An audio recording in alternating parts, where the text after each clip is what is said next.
Hi, I'm Psiman and welcome to another vlog.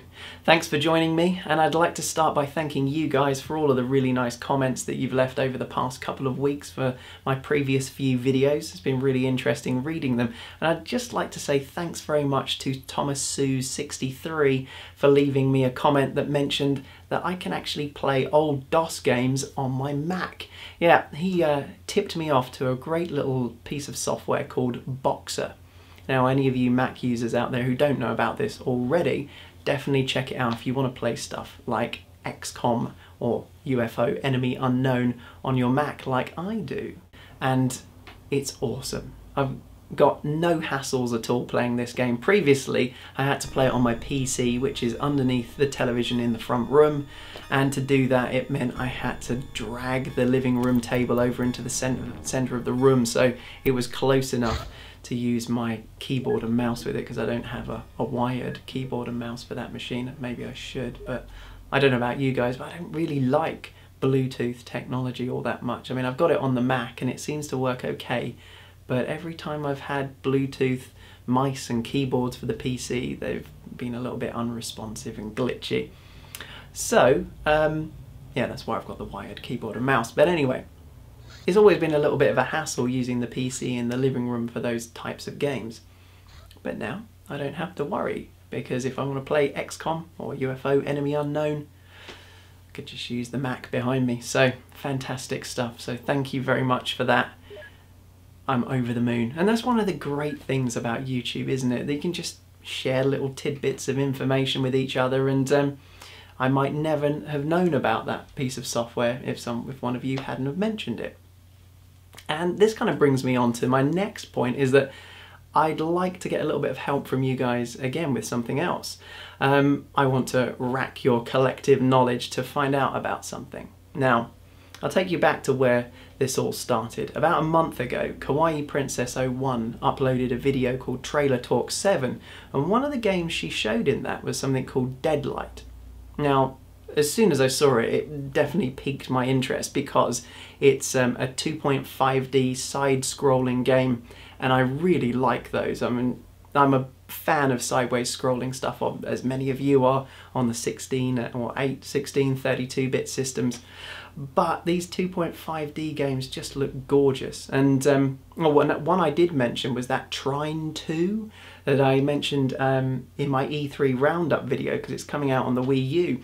But I tried the demo for it on the PlayStation 3, and it is a gorgeous, gorgeous game. Unfortunately, it's only available for download. There's no hard copy of it, so I don't know whether I'm going to buy it, because I don't really like download-only stuff. But anyway, aside from that, this Deadlight game, another download-only title, this time for Xbox Live, looks amazing. It's a kind of side-scrolling survival horror type game. And, well, your character is only displayed in silhouette. And as soon as I saw this, it kind of set off alarm bells ringing in the back of my mind that there's a game, I believe it was on the Amiga, that I've played, where the character was only in silhouette. And the other thing I can remember is you had a double-barreled shotgun, and what else? And I think you controlled the aiming. You moved with the cursor keys, but you aimed around the screen with the mouse. That could be wrong, I'm not sure, but somewhere in the back of my mind there's this little annoying thing gnawing at it, telling me, find out what that damn game is, that it's Amiga game or something. So do any of you know an old sideways scrolling game where the character is only displayed in silhouettes? It's a shooter, and I'm sure the double-barreled shotgun is one of the weapons. Now, I'm probably sure, I'm sure one of you guys would know about this, so please, if you do, leave a comment or a link to some gameplay footage so I can find out what it is, and hopefully go and buy the game if I can find it on eBay. Yeah, because I really want to find out what this is. But anyway, yeah. So I'll leave that there and go on to something else I wanted to chat about, and that's I'm not going to make, I was originally thinking of making a separate video for this, but you guys have probably heard me talk about this game enough in the past, so I'm not going to blather on too much and make a whole video about it. But Lawnboy's post put up a video, I think last week or a few days ago, and he was asking what game is it that you have to own on multiple systems, that you love that much. And he started talking about Space Harrier. Well, surprise, surprise, it's exactly the same for me. Space Harrier is that game that I have to own on multiple systems. And of course, you know, if you've seen my Gamers Living Room episode, you'll know that I got it on the Master System to begin with. I fell in love with it in the arcades, then my first home system was the Master System version, which I've got right here. Absolutely love this game. I know it's not as fast and the sprite scaling is not as good, but it captures the essence of the original, and you know, for the time I was blown away by this as a sort of 12-year-old kid, I think I was when I first got this game. So that's fantastic. But then I've also got it on the PC Engine. Now this version, the graphics are not as big, but the movement and the scaling is much better, the speed. It's remarkable. I'm always surprised by, well, when I watch other people's videos about what the PC Engine can do. Unfortunately, this is the only game I have on my PC Engine. I know I've had my PC Engine for months and it's an absolute travesty that the only game I own is this one, but I just haven't made my mind up about what other games I want to get for it. And as it doesn't really have any nostalgia factor for me aside from the system itself, because it was just something that I once saw in a shop, and most of the time it was only in magazines that I saw it and I'd pine over it. I haven't bought any other games, so yeah. So there's that one. But then I've also got it on a couple of other compilations. I've got the Sega Ages collection, which is an arcade perfect conversion, very, very good for the Saturn. And I've also picked it up for the Commodore 64. And I haven't even tried it yet. I mean, I've got a Commodore 64, but I haven't used it. But then I've also got it on kind of compilations that's kind of hidden, they're hidden features, or Space Harrier is a hidden feature, and one of those is Shenmue. So you can play the game and go into one of the arcades, and Space Harrier, another arcade perfect conversion of Space Harrier, is in this. I mean, as if this game wasn't good enough already, you've got Space Harrier in there. And then Space Harrier is an extra, not a very difficult to find or difficult to get extra, but it's on here. Again, another pretty much arcade perfect conversion, although many people complain that the sound is a little high-pitched on this, but still very, very good. But then I've got furthermore incarnations of Space Harrier on other systems that are kind of reimaginings of Space Harrier, and I suppose we could include Space Harrier 2 as a reimagining. I know it's a sequel, but and like Lawnboy said, this just isn't as good. I think one of the things I love about Space Harrier is all of the character designs, and the character designs in this I just don't like anywhere near as much. And for a much more powerful system than the Master System, the game itself isn't really that much better. Another one I've got that's another kind of reimagining is the one that's on the Sega Classics collection. Now, this came as a real surprise to me. The reason I never bought this to begin with is that I thought it was, when I'd seen it on the shelf in a couple of second-hand shops, I thought, well, it's just the original games, and I thought, well, I've got most of them on other systems. But then I realised, after looking at the back of it, these are 3D reimaginings, rebooting of many of these classic Sega games. And I know a lot of people don't like many of these, but I actually like Space Harrier. I think it's alright. I don't love it as much as the original Space Harrier, but it's pretty cool, and I would love to see another reboot of Space Harrier. I know recently we had Afterburner, well, I say recently, about a year ago now, Afterburner Climax. Where's Space Harrier Climax? That would just be amazing. And yeah, something I know, like I said a minute ago, I don't like download-only titles, but I think that's something that could take my money.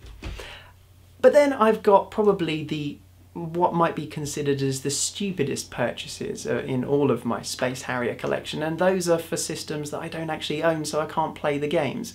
So gaining an idiot factor of 10 is owning the Spectrum version. I don't have a Spectrum, but I want to one day, because many happy childhood memories, but it was other people's Spectrums.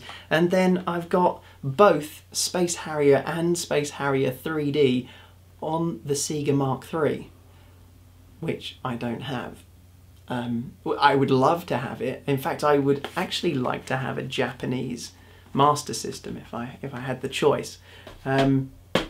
Maybe one day I will. I hope one day I will, because I want to actually play those damn games. So there we go. That is my collection of games, and hopefully it will grow, because there are some other Space Harrier versions that I would like to play. I don't know about you guys, but do you like to own many versions of the same game? For me, I do for this game. I love it that much that I just like to see all the different interpretations of it. And there are a couple of other titles that I've got on multiple systems, but not many, maybe on 2 or 3, that I just, I like to compare them. I couldn't afford to do it for all of my favourite games. But yeah, it is kind of cool. Going back and looking at how different companies have interpreted the Space Harrier theme. So there we go. It's a very short vlog for today. It kind of brings me to the end of what I wanted to say. Unfortunately, no, actually it's not the end. I've got a couple more little things I want to talk about. See, it's not going to be that short after all. Yeah, fooled you. I fooled myself as well.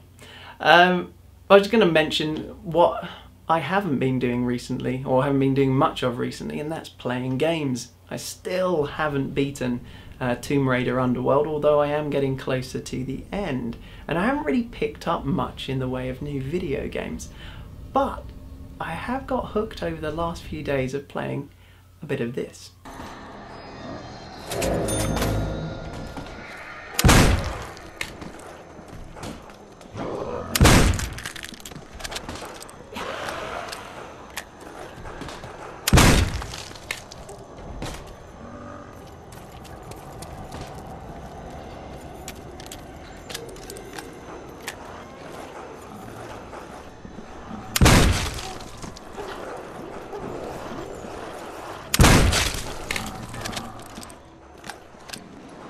So those of you that have played that before will probably recognise that it's the Nazi Zombies mini-game that's part of Call of Duty World at War.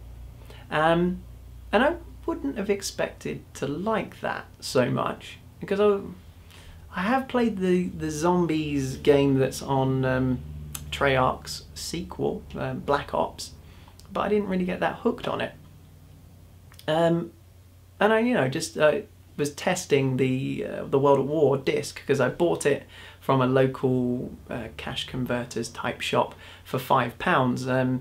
I've been meaning to get it for a while, but it's just actually, it was Lawnboy who talked about it a little while ago, and it just kind of reminded me that I wanted to pick that up and give it a go, because he was saying it's his favourite one. I don't know whether it will be my favourite. I played through the beginning of the campaign, the first couple of missions, and I wasn't totally blown away by it. But then I gave Nazi Zombies a go, and I don't know, there's just something about that game. It's the simplicity of it. Of course, you've got all of the game mechanics of Call of Duty, but in a very simple, closed, confined setting. And the fact that it slowly gets harder and harder and harder, it has the kind of element of many of the old 8-bit and old arcade games, where there really isn't an end to it, and it just keeps getting harder and harder and harder until you die. Now, I'm sure that there is an end to the zombies level, or the zombie mini game. But I haven't got there yet. I've only got up to about level 8 and about 12,000 points, and at that point these zombies completely overwhelm me and crush me within seconds. But it's so much fun, and it's got that factor of wanting one more go.